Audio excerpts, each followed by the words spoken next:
chapter 3, verse 2 says, there's a time to be born and a time to die. I'm currently here at the funeral at my new church.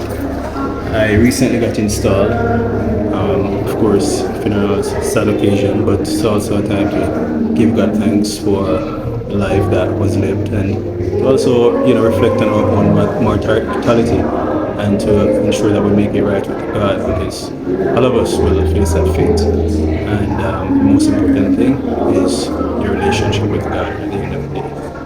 So, yeah.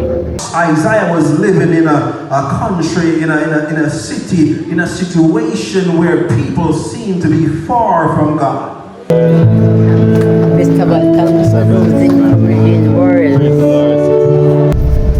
This is extremely foggy. It's almost like I'm in the clouds. But actually, the altitude where I'm at now, I'm closer to the clouds, so it definitely, reflects that.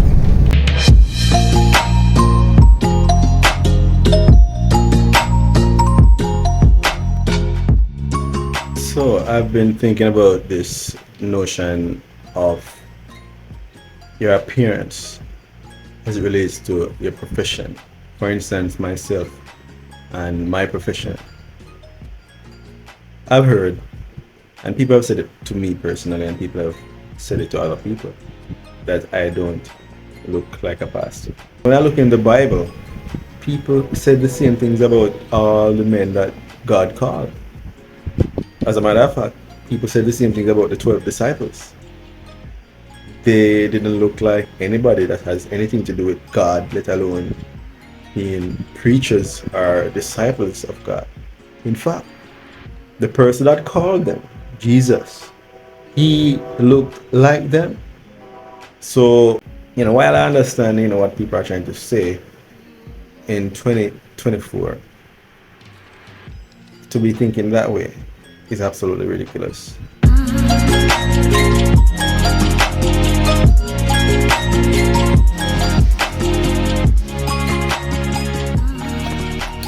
Alright, so I'm here, Ocean Squirrel Spring. It's my first time here, and it's good so far.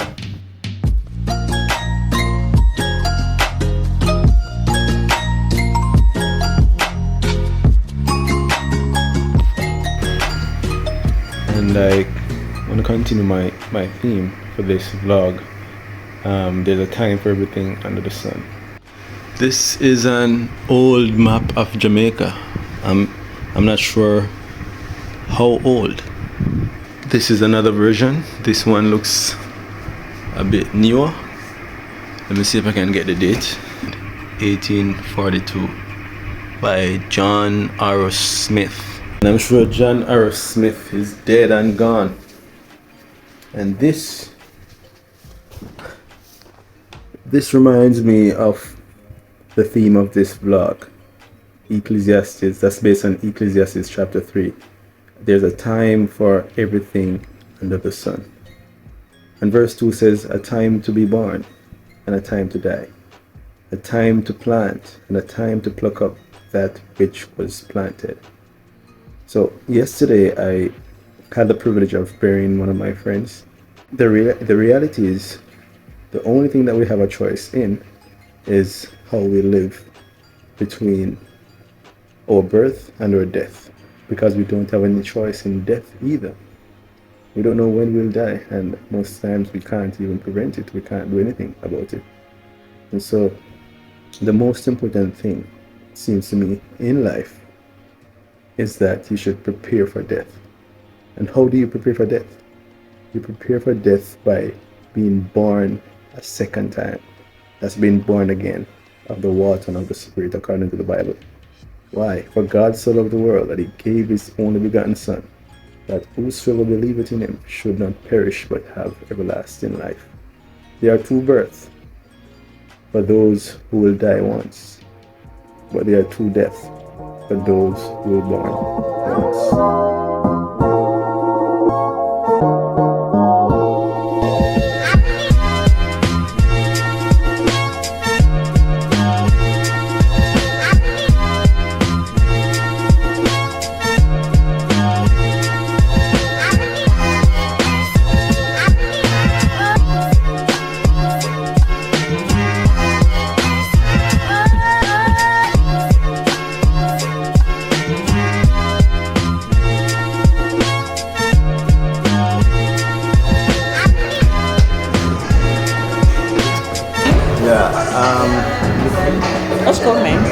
breakfast up.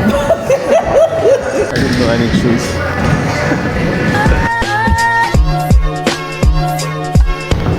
Alright, so it's my first time bowling. I have no idea how you go to hold the ball, but I'm gonna try. I think I got it.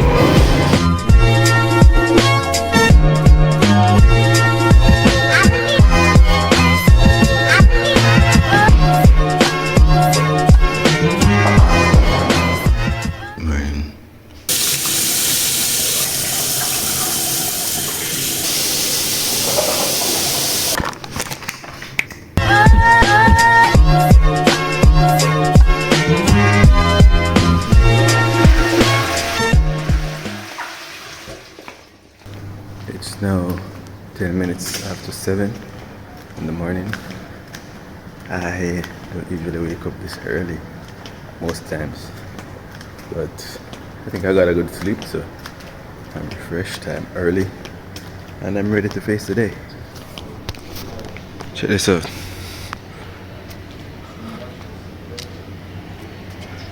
You can walk from your room straight into a little pool. And the pool is here, and lifeguard will be on duty from 9 to 5. I don't need a lifeguard, but I think I might be touching the pool today, and I think I'll be doing some beach activities. I think breakfast is ready, but I'm not ready for breakfast. Here's a trick to eating a lot of food at hotels. Wake up early, have breakfast early.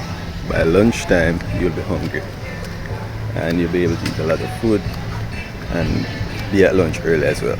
So by supper time or so on, you'll be able to eat a lot of food as well.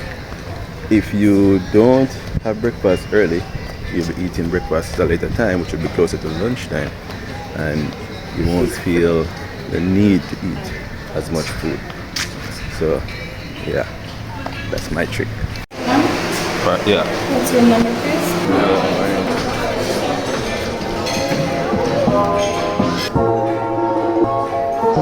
Hash brown, so French toast. Hey, they have a lot of stuff.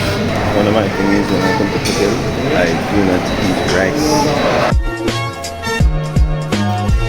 Just as for ginger ale, I'm told it's ginger ale.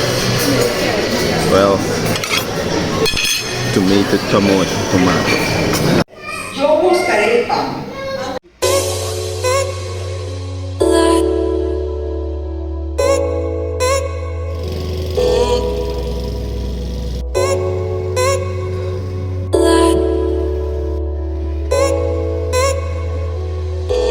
Just had lunch. Gonna do some swimming now. What's your room number, sir? 12:41. You're not sure? Thanks, sir. 12:41? Yeah. You won't think enough? Yes, I'm trying to remember.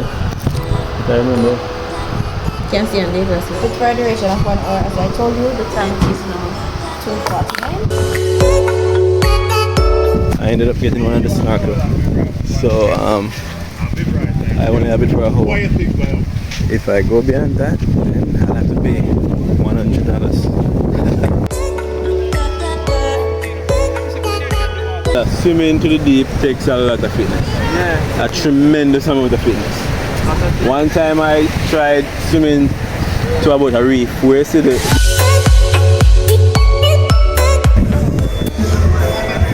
Hey! I'm here at the pool.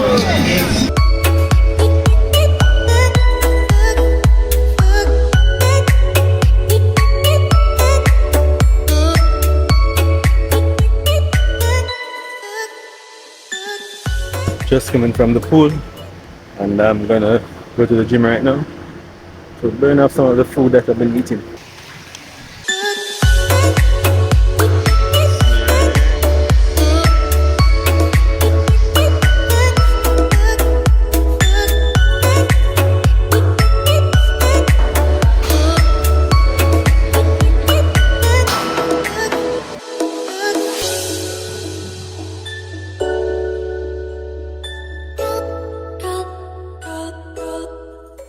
Okay, so last night I was thinking, with all that's happening in the world, how should one prepare, right? How should one prepare themselves to face these catastrophes, right? Hurricane, famine, pandemic, whatever the case may be. How should you prepare?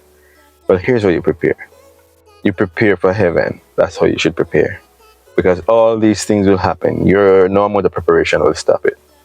And guess what else will happen? The world as it is will come to an end. And you will have to stand before God. So the most important preparation is that preparation, preparing to meet God. Because what does it profit a man to gain the whole world and lose his soul? And at the end of the day, you won't even have the world to gain because the world will come to an end. So store up your treasures in heaven where nothing can destroy it and where it's sure, right? But in order to reach there, you have to prepare yourself to meet God. So that's how you prepare for what's coming.